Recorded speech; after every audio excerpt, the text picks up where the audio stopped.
Hello बच्चों, अब आगे की चर्चा देखिए प्रारंभ करते हैं। कल मैंने दो माध्यमों के लिए बताया था 1n2 और इंटू 2n1 इक्वल टू 1, और इसमें एक फार्मूला हमने बताया था कि ANG गुणे GNA इक्वल टू कितना होता है 1। GNA निकालने करते कैसे करते हैं 1/AN। देखिए इसमें महत्वपूर्ण यह है क्योंकि प्रकाश जिस माध्यम में जाता है उसका अपवर्तनांक निकालते हैं, जिसमें होता है उसके सापेक्ष निकालते हैं। अब मान लीजिए आपके सवाल में ANG का मान दिया है 3/2, और आपके सवाल में प्रकाश जो है कांच से वायु में जा रहा है, तो हम कांच के सापेक्ष वायु का अपवर्तनांक निकालेंगे। कांच के सापेक्ष वायु का अपवर्तनांक GNA कैसे निकलेगा, इस फार्मूले से निकलेगा। 1/ANG मिट जाएगा, के जाएगा 2/K। इस बात का विशेष ध्यान रखिएगा, प्रकाश जिस माध्यम में जाता है उसका अपवर्तनांक निकालते हैं। इसका आगे प्रयोग भी है, इस बात का विशेष ध्यान रखिएगा। अब आगे की चर्चा प्रारंभ करते हैं। देखिए 3 माध्यम, ध्यान दीजिएगा 3 माध्यम का, ये माध्यम 1, ये दूसरा माध्यम है, ये तीसरा माध्यम है, दोबारा ये एक माध्यम। पहला विरल है, दूसरा सघन है, और तीसरा उससे भी ज्यादा सघन है। अब मान लीजिए कोई प्रकाश किरण ऐसे आती है, पहले पृष्ठ पर पहुंचेगी तो आपतन कोण ये होगा। अब देखिए विरल से सघन में जा रहा है और विलंब की ओर झुक जाएगा। अब ये किरणें दूसरे माध्यम से देखिए उसी बात से चलती जाएंगी, यहाँ पहुंचेंगी, देखिए फिर माध्यम बदल रहा है तो फिर अविलंब खींचेंगे। किरणें देखिए अब 2 और 3 में विरल ये हो गया, सघन और ये हो गया, तो अविलंब की ओर और झुक जाएंगे। फिर इसी माध्यम में सिंपल से चलते हुए आगे बढ़ेंगे, फिर माध्यम बदल रहा है, फिर यहाँ अविलंब खींचिएगा। अब किरणें देखिए विरल सघन से विरल पहले माध्यम में वापस हो जाएंगे, तो अविलंब से दूर हो जाएगा। इस कोण को यक्ष मानिए तो ये वायु हो जाएगा, ये आपतन कोण, ये अपवर्तन कोण। अब ये वायु है तो एकांतर कोण से ये भी वायु हो जाएगा। अब इस पृष्ठ की बात करेंगे तो ये आपतन कोण हो जाएगा, यहाँ अपवर्तन कोण मान लीजिए Z है। यानी इस पृष्ठ की बात करेंगे तो आपतन कोण ये, अपवर्तन कोण ये हो जाएगा। अब यहाँ इस पृष्ठ की बात करेंगे Z ये है तो Z ये भी हो जाएगा। ठीक है। अब यहाँ देखिए ध्यान से देखिएगा, तीसरे से एक के लिए आपतन कोण ये, अपवर्तन कोण क्या होगा, देखिए ये कहलाएगा आपतित किरण और ये कहलाएगा निर्गत किरण। और हमने कल बताया था कि अगर कोई किरण विभिन्न माध्यमों से होता हुआ अपने पूर्व माध्यम में लौट आता है, एक से चला था और वापस एक में आ गया, तो ये जो किरण इसको निर्गत किरण बोलते हैं। निर्गत किरण जो होता है आपतित किरण के क्या होता है, समांतर होता है। जितने कोण पर ये आपतित होगा उतने कोण पर निर्गत हो जाएगा, अर्थात ये भी कितना हो जाएगा, यक्ष। इतना समझ में आ गया। अब पहले से दूसरे माध्यम की बात करेंगे, इस न्याय का नियम लगाइए 1n2 इक्वल टू हो जाएगा sin x अपान sin y।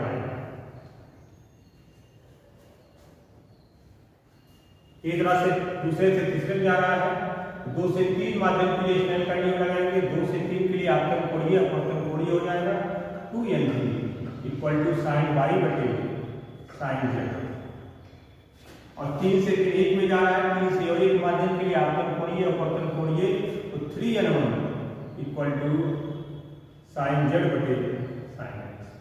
अब तीनों का गुणा कर लीजिएगा, 1n2 2n3 और 3n1, जब आप उनका गुणा करोगे तो एक आ जाएगा। यानी एक के सापेक्ष दूसरे का अपवर्तनांक, दूसरे के सापेक्ष तीसरे का अपवर्तनांक, तीसरे के सापेक्ष पहले का अपवर्तनांक कितना होता है, पूर्ण का 1। अब इसको थोड़ा सीधी करिएगा, 2n3 इक्वल टू हो जाएगा 1/1n2 और 3n1। या इसको और बढ़िया लिखिए, 2n3 इक्वल टू 1/1n2, इसको लिख सकते हैं 1/3n1। और 3n1 को ऊपर है, 1/3n1 को क्या लिख सकते हैं, 2n3 इक्वल टू 1/1n2, इसको लिख सकते हैं 1n3। क्या हो जाएगा, 2n3 इक्वल टू हो जाएगा 1n3/1n2। सबसे महत्वपूर्ण फार्मूला है। यानी दूसरे के सापेक्ष तीसरे का अपवर्तनांक बराबर होता है पहले के सापेक्ष तीसरे का अपवर्तनांक, पहले के सापेक्ष दूसरे का। जैसे मान लीजिए आपको दिया गया है ANG का मान दिया है और ANW का मान दिया है, Y के सापेक्ष कांच का अपवर्तनांक दिया है, Y के सापेक्ष जल का अपवर्तनांक दिया है। अब आपके सवाल में ये जो भी आपका प्रश्न पूछा जाता है कि या किसी भी डेरिवेशन में किरणें जो है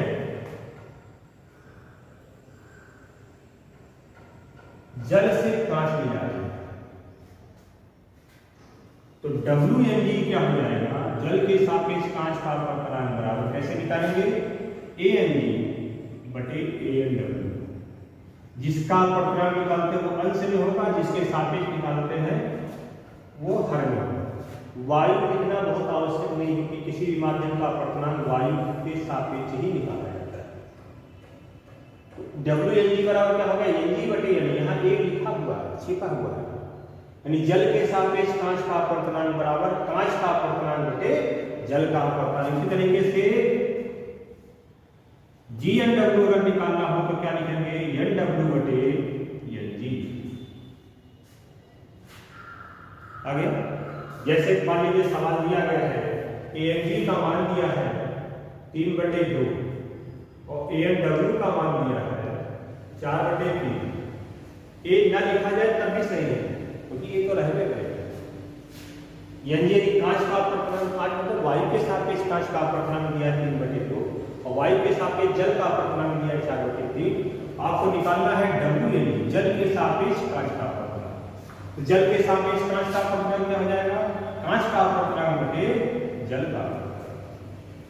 मान रखेंगे तो 3/2 और इसका मान कितना है 4/3, तो हो जाएगा 3/2 गुणे 3/4 कितना आ जाएगा 9/8।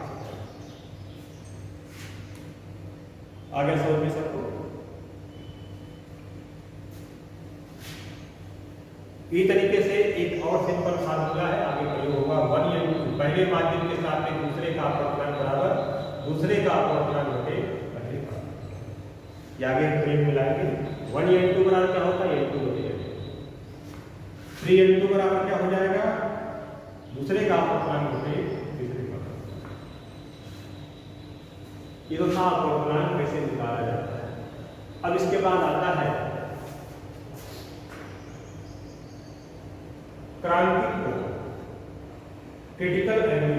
क्रांतिक कोण कैसे निकाला जाता है इसको ध्यान से देखिए। क्रांतिक कोण होता है, देखना प्रकाश, अभी आपको मैंने बताया प्रकाश जब सघन माध्यम से विरल माध्यम में जाता है, इसके पहले वाली वीडियो मैंने बताया था कि प्रकाश जब सघन माध्यम से विरल माध्यम में जाता है तो अविलंब से दूर है।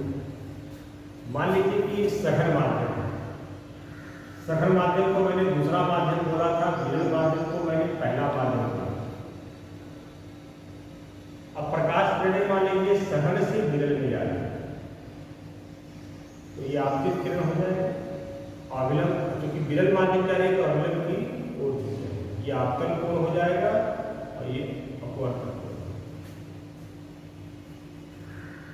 अगर हम आपतन कोण का मान बढ़ाएंगे, आपतन कोण को और बड़ा कर दें तो अपवर्तन कोण का मान और बढ़ा जाएगा।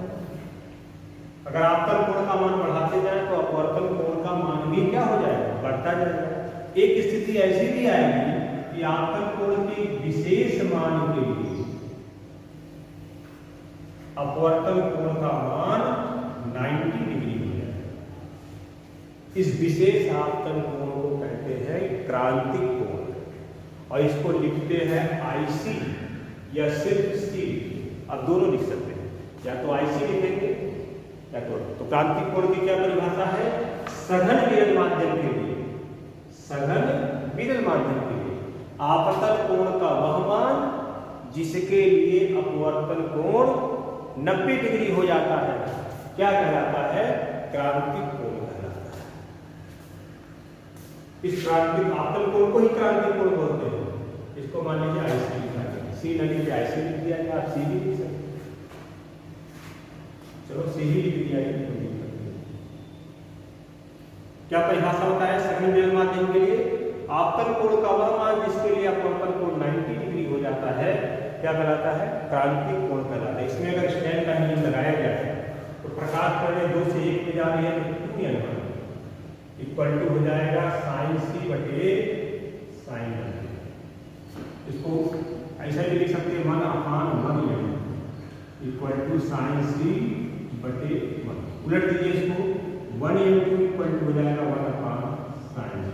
यानी अगर क्रांतिक कोण हमको मालूम हो तो हम दूसरा कौन सा है, सघन माध्यम का अपवर्तनांक निकाल सकते हैं, या अगर अपवर्तनांक मालूम हो तो उस माध्यम के लिए क्रांतिक कोण निकाल सकते हैं। जैसे कांच के लिए कांच वायु के लिए, कांच से वायु में करने जा रहे हैं तो उसके लिए क्रांतिक कोण लगभग 41 डिग्री 49 मिनट होता है,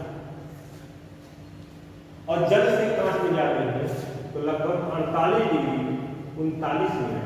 मिनट का साइन है, यानी 41 डिग्री या 42 डिग्री आप मान सकते हैं। वायु कांच के लिए अगर हम बात करें, कांच वायु के लिए, कांच से वायु में ज्यादा हो तो क्रांतिक कोण लगभग कितना होता है, 41 डिग्री 49 मिनट होता है। और जबकि जल से अगर वायु में जा रहा हो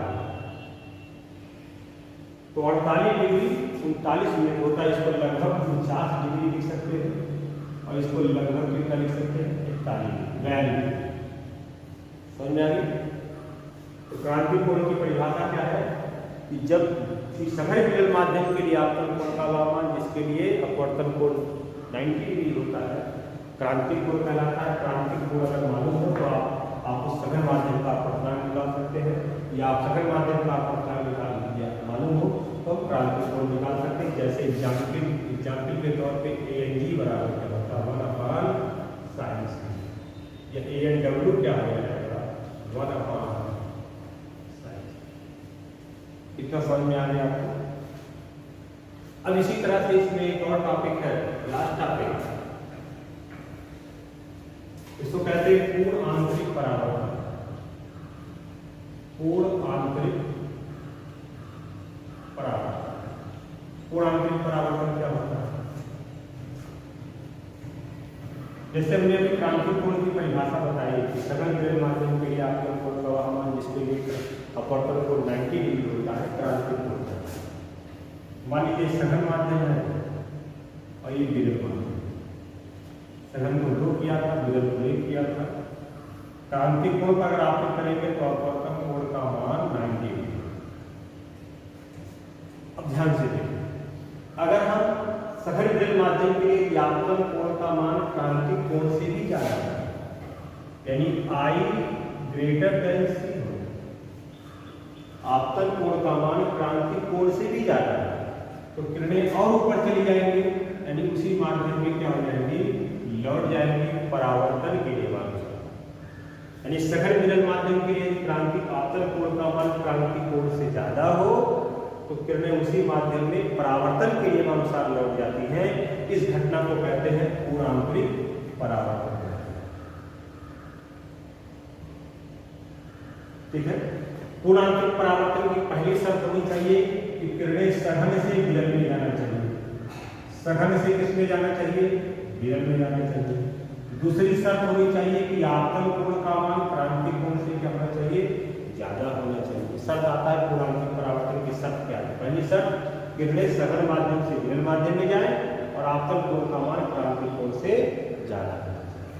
पूर्ण आंतरिक परावर्तन की कई घटनाएं होती हैं व्यवहारिक जीवन में, कई घटनाएं हैं, जैसे रेगिस्तान की मरीचिका है, ठंडे प्रदेशों की मरीचिका है, कांच की दीवारों, कांच के अगर दरार पड़ जाती है तो किसी विशेष एंगल से देखने पर वो चमकती भी दिखाई पड़ती है। हीरे का चमकना भी पूर्ण आंतरिक परावर्तन की घटना है। तो इसको आप थ्योरी पार्ट है, इसको आप पढ़ लीजिएगा, न समझ में आएगा तो बताइएगा।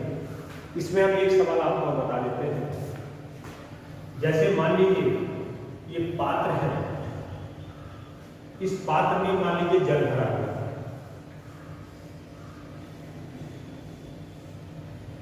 तो कभी कभी सवाल पूछा जाता है, इसलिए बता रहा हूं।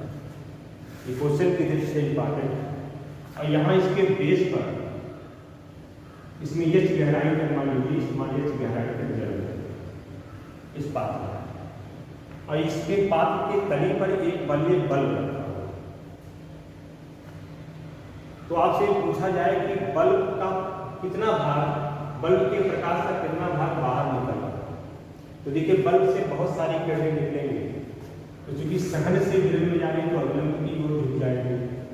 जैसे कुछ किरणें ऐसे भी निकलेंगी, वो अविलंब से दूर हो जाएंगे। ये किरणें बाहर निकलेंगी, ये भी किरणें बाहर निकलेंगी। पर कुछ किरणें देखिए बहुत सी कोणों पर, अलग अलग कोणों पर इस सबसे ऊपरी वाले तल की पृष्ठ से टकराएंगी, विभिन्न कोणों पर बाहर निकलेंगी। परंतु कुछ किरणें ऐसी होंगी जो क्रांतिक कोण पर टकराएंगी। क्रांतिक कोण का मतलब सी से टकराएंगे, क्रांतिक कोण से टकराएंगे। तो उसके लिए अपवर्तन कोण का मान क्या हो जाएगा? 90 डिग्री हो जाएगा। और क्रांतिक कोण से अगर ज्यादा होगा तो किरणें उसी माध्यम से लौट जाएंगी, अर्थात इनके बीच में ही किरणें बाहर निकलेंगी। क्रांतिक कोण से कम रहेगा तो बाहर निकल जाएगी, क्रांतिक कोण के बराबर रहेगा तो उस तल से तल की समांतर चली जाएगी। क्रांतिक कोण से ज्यादा होगा तो किरणें उसी माध्यम में लौट जाएंगी, अर्थात बिंदु ए और बी के बीच की ही किरणें बाहर निकलेंगी। ये एक शंख के रूप में करता है, इस तरह से एक शंख बनता है, शंखवाकार प्रकाश निकलता है।